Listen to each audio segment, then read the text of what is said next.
This one drives people nuts, and I think the reason that people really get stuck on this one is just that they refuse to plug in because they don't think they can. But guess what? You totally can. We're going to plug in 2 for the radius of this circle. And that, of course, means AN, BN, CN, and DN are all 2.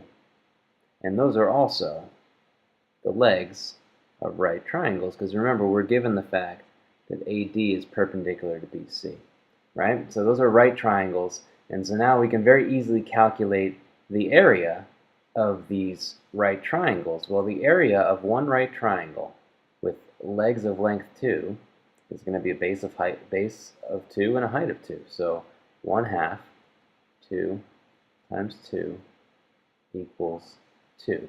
And of course, we have 2 of those triangles, so the area of both triangles is going to be 4. Now, of course, we just need to figure out the area of the circle. Well, the area of the circle is very easy if we know the radius. That's going to be pi times 2 squared, which equals 4 pi. So, what fraction of the circle is shaded? Well, shaded region adds up to 4, we calculated.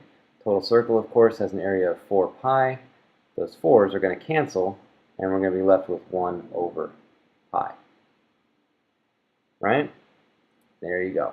Now, I'll leave it to you to do on your own that you can do this using r instead of 2, and the r's will cancel right out just like the 2's did, and you'll still get 1 over pi.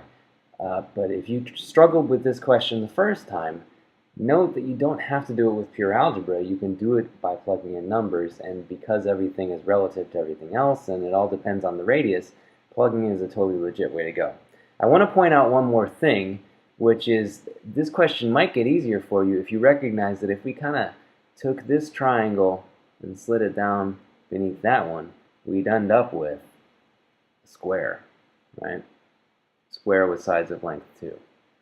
And so that's just a little shortcut way to go to recognize that the shaded region is 4, maybe even a little faster than calculating the area of a triangle. I don't know, 6 of one, half dozen the other. It's not a big difference, but something to keep in mind because you should always be looking for opportunities to slide pieces around in geometry questions if you remember the guesstimate chapter.